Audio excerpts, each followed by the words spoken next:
ہیرا کی فتح کے بعد چند دنوں میں خالد نے وہاں کا نظم و نسق ٹھیک کر دیا اور ہیرا کے امراء کو ہی انتظامیہ کا ذمہ دار بنا دیا۔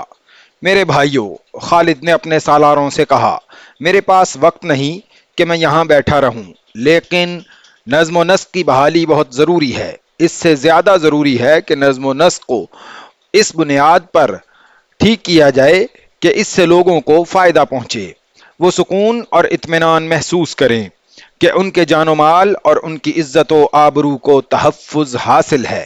خدا کی قسم میں ان لوگوں پر، ان عیسائیوں اور ان آتش پرستوں پر ثابت کر دوں گا کہ اسلام وہ مذہب ہے جو ظلم کو بہت بڑا گناہ سمجھتا ہے۔ رعایا کو اپنی اولاد سمجھو۔ کیا تم نے دیکھا نہیں کہ میں نے نظم و نسق انہی لوگوں کے سپرد کر دیا ہے؟ رب کعبہ کی قسم، میں ان پر اپنا حکم نہیں ٹھونسوں گا۔ اپنا حکم نہ ٹھونسنے کے نتائج چند دنوں میں سامنے آ گئے۔ اسلام کا بنیادی اصول یہی تھا کہ لوگوں کے دل جیتو، مگر دل جیت کر انہیں دھوکہ نہ دو، انہیں ان کے حقوق دو۔ خالد اسلام کے پہلے سالار تھے جنہوں نے مدینہ سے نکل کر کسی دوسری قوم کے علاقے فتح کیے اور انہیں اسلام کے بنیادی اصولوں پر عمل کرنے کا موقع ملا۔ محمد حسین ہیکل نے بہت سے مورخوں کا حوالہ دے کر لکھا ہے کہ خالد نے دشمنوں کے سر اڑانے شروع کیے تو فرات کو لال کر دیا، اور ایسے کسی آدمی کو زندہ نہ چھوڑا جس کی طرف سے دین اسلام کو ذرا سا بھی خطرہ تھا۔ خالد ذاتی دشمنی کے قائل نہیں تھے۔ متعصب تاریخ دانوں نے خالد کو ظالم سپہ سالار لکھا ہے، لیکن خالد نے جو بھی علاقے فتح کیے وہاں کا انتظام مفتوحہ امراء و رؤساء کے سپرد کر دیا۔ البتہ ان کے نگران یعنی بالا حکام مسلمان مقرر کیے جاتے تھے۔ ہیرا کو فتح کر کے خالد نے سارے فارس کو فتح نہیں کر لیا تھا، بلکہ خالد خطروں میں گھر گئے تھے۔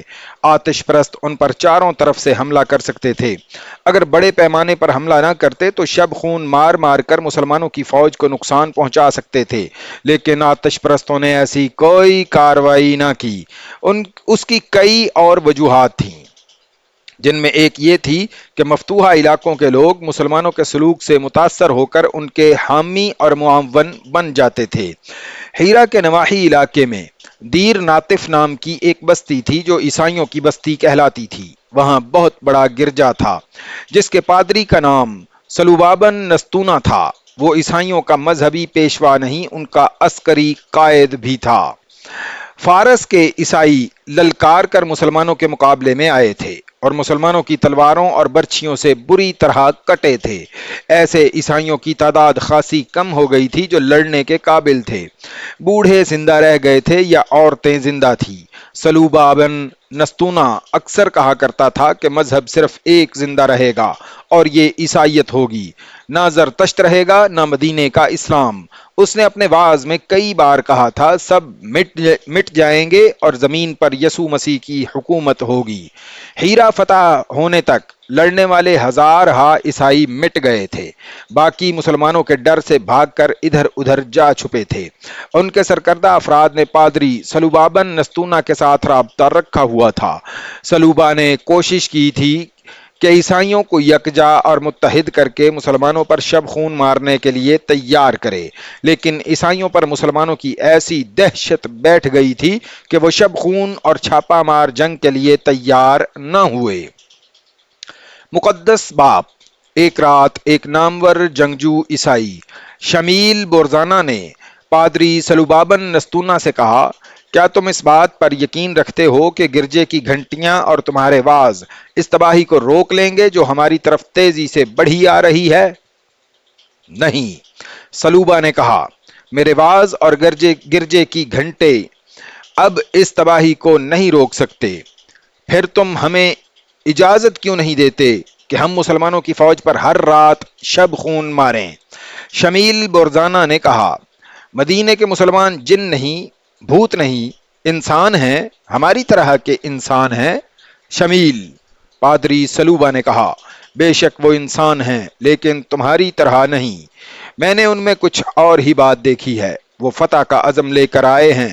اگر انہوں نے اپنے جسموں کے متعلق یہی رویہ رکھا تو آخری فتح بھی انہی کی ہوگی۔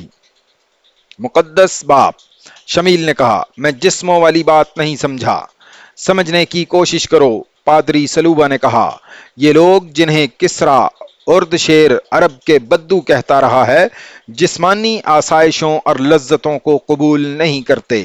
مقدس باپ کی زبان سے دشمن کی تعریف اچھی نہیں لگتی۔ شمیل نے کہا اگر تم اپنے آپ میں دشمن کے اچھے اوصاف پیدا کر لو تو تم شکست سے بچ سکتے ہو۔ پادری سلوبا نے کہا کیا تمہارے دوستوں نے مسلمانوں کو جال میں پھانسنے کے لیے 15 حسین لڑکیاں نہیں بھیجی تھیں؟ کیا تم یہ سمجھتے ہو کہ تم لوگ جو کچھ کرتے ہو اس کا مجھے علم نہیں؟ تمہاری تلواروں کی دھار کند ہو چکی ہے، اس لیے تم لوگوں نے عورتوں کو استعمال کیا ہے۔ کیا تم انکار کرو گے؟ نہیں مقدس باپ، شمیل نے شرمسار سا ہو کر کہا ہمارے ایک بزرگ نے کہا تھا کہ ایک تلوار ایک وار میں ایک آدمی کو کاٹ سکتی ہے، لیکن ایک حسین عورت کا ایک وار 100 آدمیوں کو گھائل کر دیتا ہے۔ مسلمان سوار گھوڑوں کو جھیل سے پانی پلانے لایا کرتے تھے، وہ 4 6 کی ٹولیوں میں آتے تھے۔ جھیل کے ارد گرد اونچی چٹانیں اور گھنا جنگل ہے۔ ہماری لڑکیوں نے مسلمان سواروں کو اپنی طرف کھینچنے کی بہت کوشش کی لیکن ان پر کچھ اثر نہ ہوا۔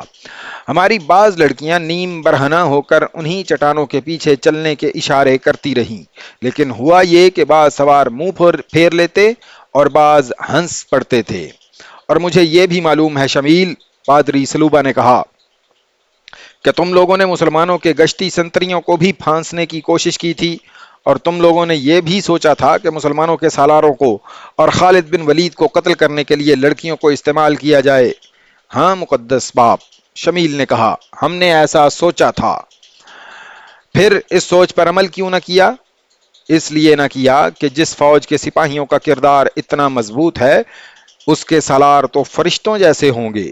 شمیل نے جواب دیا اب ہمارے سامنے یہی ایک صورت رہ گئی ہے کہ مسلمان فوج پر شب خون مارنے شروع کر دیں اور انہیں اتنا نقصان پہنچائیں کہ یہ پسپائی پر مجبور ہو جائیں۔ کیا تم کسرا کی فوج سے زیادہ طاقتور ہو؟ پادری سلوبا نے کہا جو وہ کہتے تھے کہ زمین پر کوئی طاقت ان کے مقابلے میں اٹھنے کی جرت نہیں کر سکتی، اب کہاں ہیں؟ آگ کو پوجنے والوں کے تمام نامور سالار مسلمانوں کے ہاتھوں کٹ گئے ہیں۔ ہم نے ان کی خاطر مسلمانوں سے لڑ کر غلطی کی ہے۔ تو کیا مقدس باپ تم یہ کہنا چاہتے ہو کہ ہم مسلمانوں کے ساتھ دشمنی نہ رکھیں؟ شمیل نے حیران سا ہو کر پوچھا۔ ہاں، پادری سلوبا نے جواب دیا، میں یہی کہنا چاہتا ہوں، بلکہ میں مسلمانوں کے ساتھ دوستی کرنا چاہتا ہوں۔ مقدس باپ، شمیل نے کہا، پھر تم کہو گے کہ تم مسلمانوں کے مذہب کو بھی قبول کرنا چاہتے ہو؟ نہیں، ایسا نہیں ہوگا۔